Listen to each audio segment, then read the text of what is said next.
Alright, next let's see your right hand. Not bad. But please remember that you still need to be careful, understand? Yes, I will. By the way, Master, I still haven't received the patrol route for today. Look, Kale, today's patrol will be a long one, so you won't be coming along this time. Besides, there's a chance we may encounter... well, you understand. But I have a vision too! Am I useless to everyone now? Don't talk like that, Kale. This is not something you need to be worrying about right now. Ah, there you are. Feeling any better? Yeah, since we'll be staying here for now, we thought we might as well try lending a hand around here. Seems you're not the type to sit back and take it easy for a while, huh? In that case, perhaps Kale could take you two for a patrol south of Gandharvaville for the day. And if you're feeling up to it, you can be responsible for cleaning the Statue of the Seven. Tighnari, we're ready to head out. Got it! I'll be right there! Alright, we'll be heading into the forest now. I'll leave any further details to Kale. Yes, you can count on me. So, Kale, what exactly are we going to be doing today? Tighnari mentioned cleaning the statue just now, but, that doesn't really sound like the job for a ranger. Well, a forest ranger's responsibilities can be pretty diverse. They handle a variety of tasks, like checking the condition of outlying roads, maintaining forest facilities, ensuring fire prevention standards are met, and providing assistance to travelers and locals. As for Master, well, he has to handle more dangerous areas of the rainforest. Today we can perform routine checks on the pathway lamps as we make our way to the Statue of the Seven. Paimon, Traveler, this way!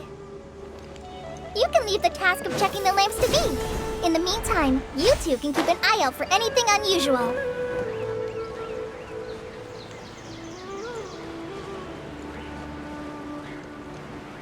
Nothing wrong with these two lamps.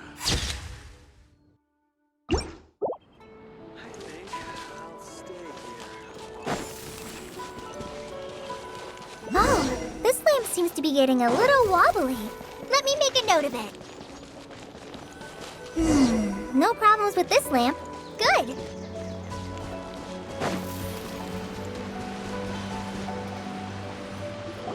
The Statue of the Seven is up on top of that large rock formation. You must have seen it when you came. It's pretty high up there, isn't it? Don't worry.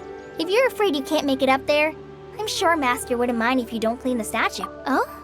I guess I'll leave it up. Paimon will fly up with you and help you with the, by the way, Kale, do you know anything about the Dendro Archon? That depends. Are you referring to Greater Lord Rukkhadevata or Lesser Lord Kusanali? Huh? Greater Lord Rukkhadevata? Oh, is that the name of the former Dendro Archon? Uh-huh. Greater Lord Rukkhadevata was Sumeru's first Dendro Archon. She created the rainforest as well as the wall of Samiel around the desert. Her works provided a means of peaceful living for everyone.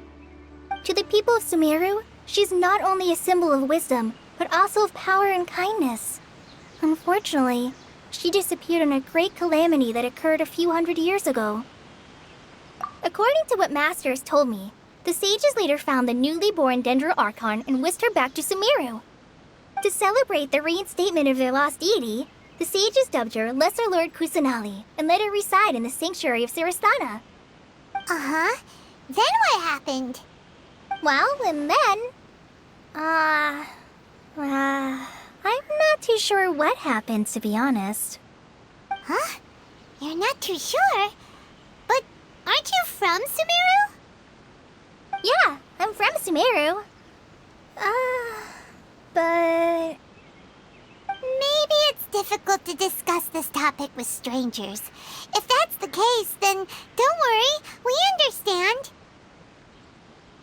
No, it's not that. I'm not trying to hide something from you. Besides, I don't consider you two strangers. Because you two know Amber, right?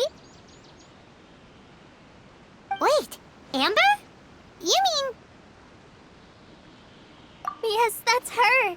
I once lived in Mondstadt for a while, and she helped me a lot during that time.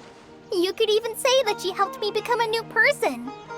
There's no one like Amber. She lives life to the fullest while always adhering to her strong sense of justice. She's ready to answer the call for action at any moment, but is also very understanding of others. She's like the spark that lights the fire in everyone's heart around her. If you ask me, she's a prime example of a true outrider. She's the first person anyone coming to Mondstadt will meet. You can't help but be enthralled by her charm and enthusiasm, causing you to fall in love with the lands of Mondstadt and...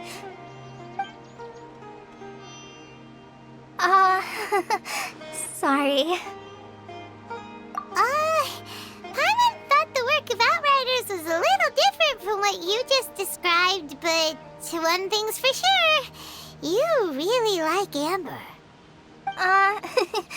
Sorry. I was rambling on just now. It must have sounded kind of weird. It's alright, Kale.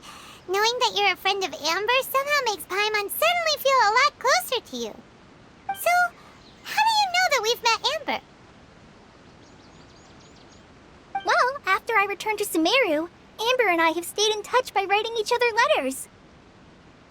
In one letter, she mentioned that Mondstadt was attacked by a fearsome dragon, but the city was saved by a mysterious blonde traveler and their floating companion. I knew you two were the ones she mentioned in the letter the moment I saw you. But, considering everything you've been through that day, I thought it'd be inappropriate to bring it up. Ah, so that's how you knew. Yep, so please know that you two have my complete trust, really. I wish I could tell you more about the Ginger Archon, but I have been away from Sumeru for some time, and I haven't read any books. Sorry. That's alright. You've already helped us a lot. We had never even heard of Greater Lord Ruka Devata or the Sanctuary of Surasthana until you mentioned them. Oh, I'm happy that was helpful. There is one thing I want to ask, though. Why do you two want to know about the Ginger Archon?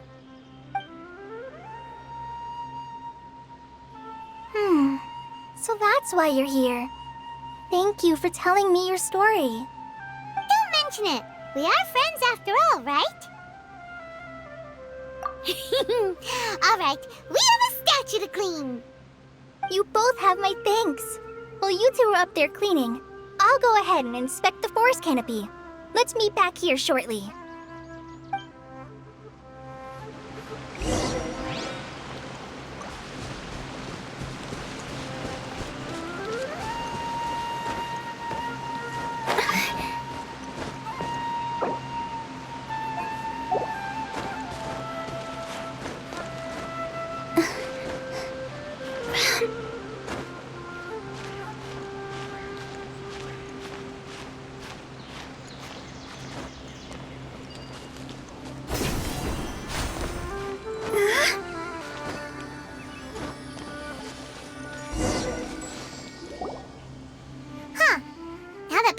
At it, the deity that's carved on the statue is kinda small.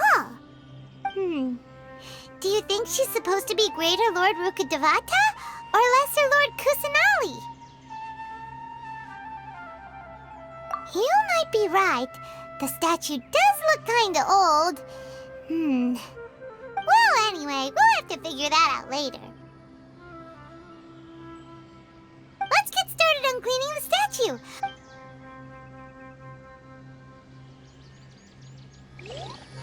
Nice work! That's one clean statue. Let's head down and meet up with Kale.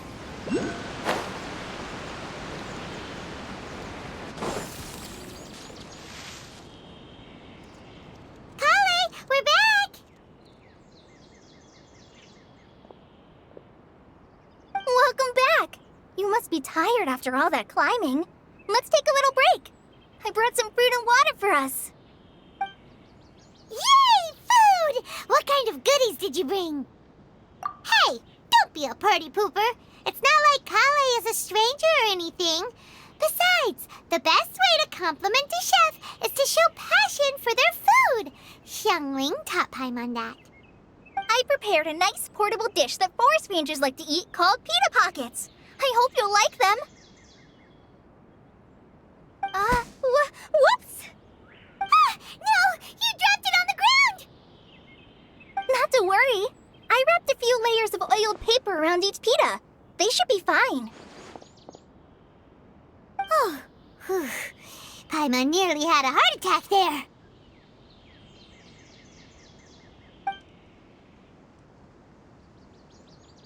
Those pitas are amazing! You're quite the cook, Kale. Thank goodness you wrapped them in paper. Paimon wouldn't have been able to sleep at night knowing something so tasty had been wasted. You really know how to compliment the chef, Paimon. Since you liked it so much, I'll be sure to give you a copy of the recipe sometime. I'll even include all my personal cooking pointers, so you'll be making your own pita pockets in no time. Yay! Thanks, Kale!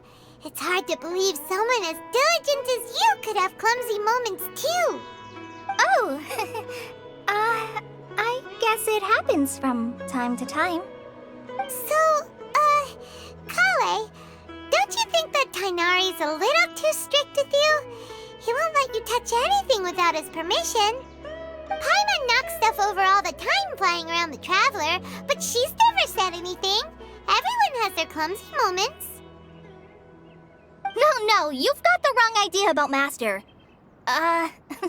Sure, he may seem a bit harsh at first, but with some time, you'll see that he's actually very kind-hearted. I've heard the veteran rangers say that Master is from some ancient and mysterious race that is known for their cunning wit and reclusive nature, but Master is actually very kind at heart. Oh, by the way, you've heard of the Academia, right? Well, there's a group called,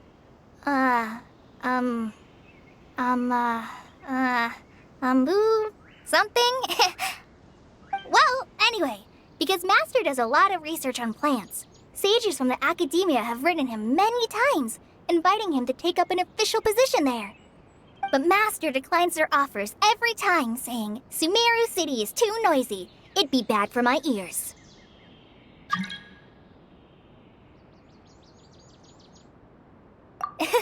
Seems you already know him well.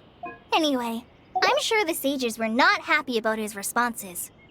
Master could obviously have a bright future in the Academia, but he insists on sticking to the path of a forest watcher. Every day he helps the locals of the forest and passes on his extensive knowledge to trainees like me. In fact, Master's the one who taught me how to make pita pockets. Really? Paimon would have never guessed that. Oh, speaking of Tainari, he was the one who took care of you after finding you passed out yesterday. He even carried you all the way here. Paimon's still kinda upset, though. He kept scolding Paimon the entire way here.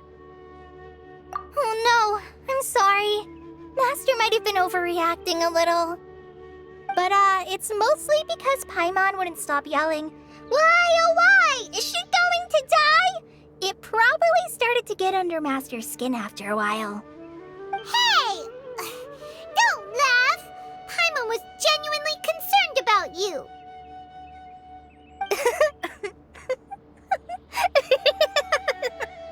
Hey! Now even Kale's starting to laugh. Ugh, that's it!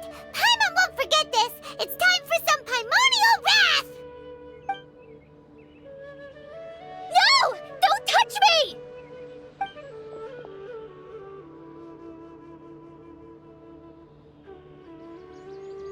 Oh, sorry, Kale. Paimon didn't mean to scare you. No, I just... I didn't mean that. Kale, are you okay? What's the matter? No, I'm... I'm fine. I'm sorry. I must have startled you both reacting like that. Oh, well, it's getting late now. Let's hurry back to Gandharvaville. I think Master and the others should be back by now, too.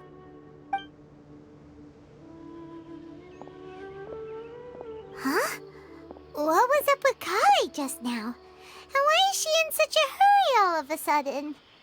Look, she's practically running back. Paimon can't even see her now.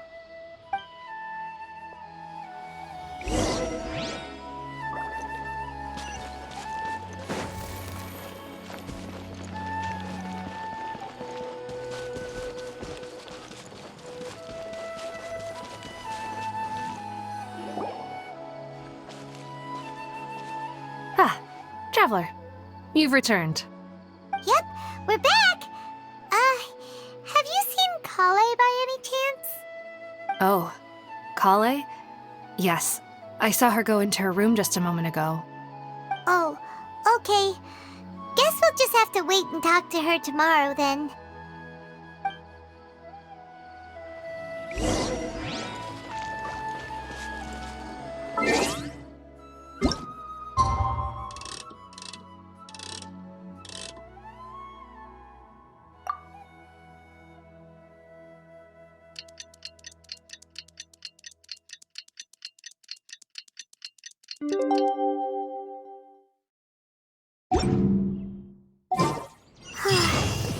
Paimon was thinking all night about what happened with Kale, and still can't figure out what the problem might be. Maybe she's in a better mood. Ah, it's you two. I was just about to go look for you. Huh? Tighnari? What are you doing here? Where's Kale? I came to check on Kale's condition. To put it simply, she's not well. You mean she's sick? How could she be... Oh, wait a minute. Could it be because of what Paimon did yesterday? No need to worry. Something as small as you could never harm her. This sickness is something that Kale has been dealing with for some time. Kale has been more excited than usual since you two arrived. A little too much so, to be honest. She hasn't remembered to take care of herself. I suppose it's understandable, though. She hasn't been around anyone she considered a friend for some time now. It must have been refreshing for her to have you two here. So, Tighnari, what's really wrong with Kale? Let's take this conversation elsewhere. Kale just fell asleep after taking her medicine. She needs some peace and quiet.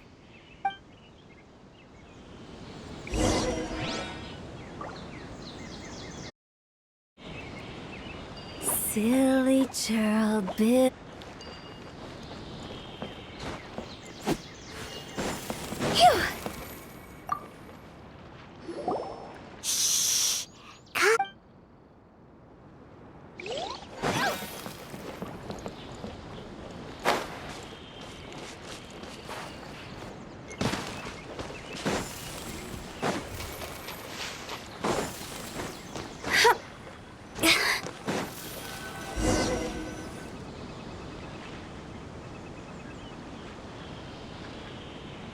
All right, let's continue our conversation here, shall we?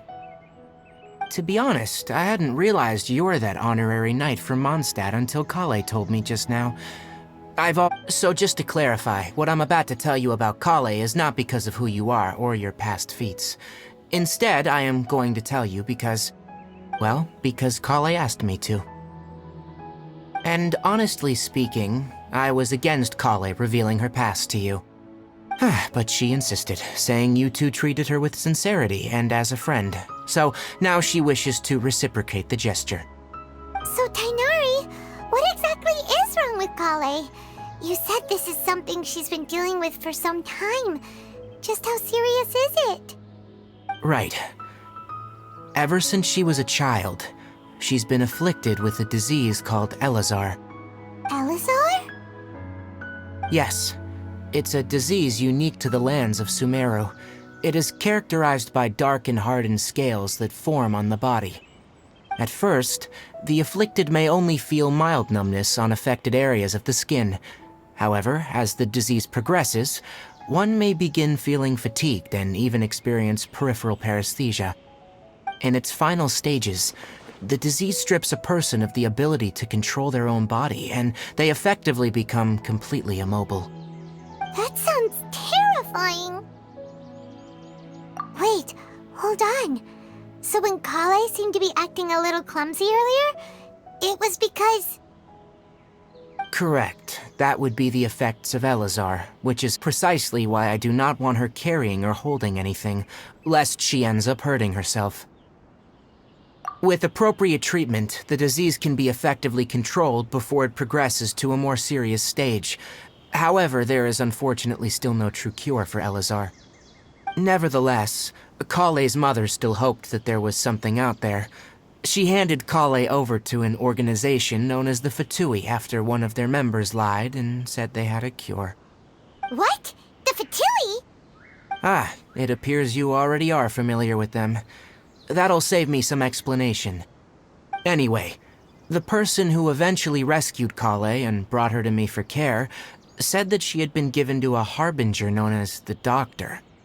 I have no idea how this doctor managed to do it, but her case of Elazar was completely stable for all the years that Kale was with them. However, Kale's days with the Fatui were anything but pleasant. Kale is a resilient individual and always tries to appear cheerful, but her experience with the Fatui has left deep scars.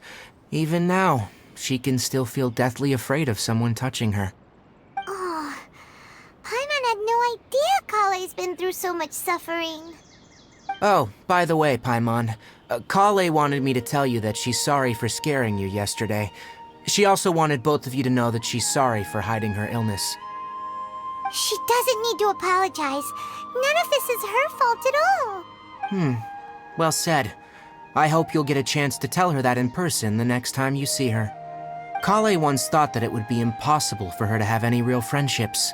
I trust that you two will never let my trainee experience such emotional pain again. Don't worry, Tainari. We'll take good care of her. Well, it's not too serious at this point. She overexerted herself the last couple of days, which is what led her to break down this time.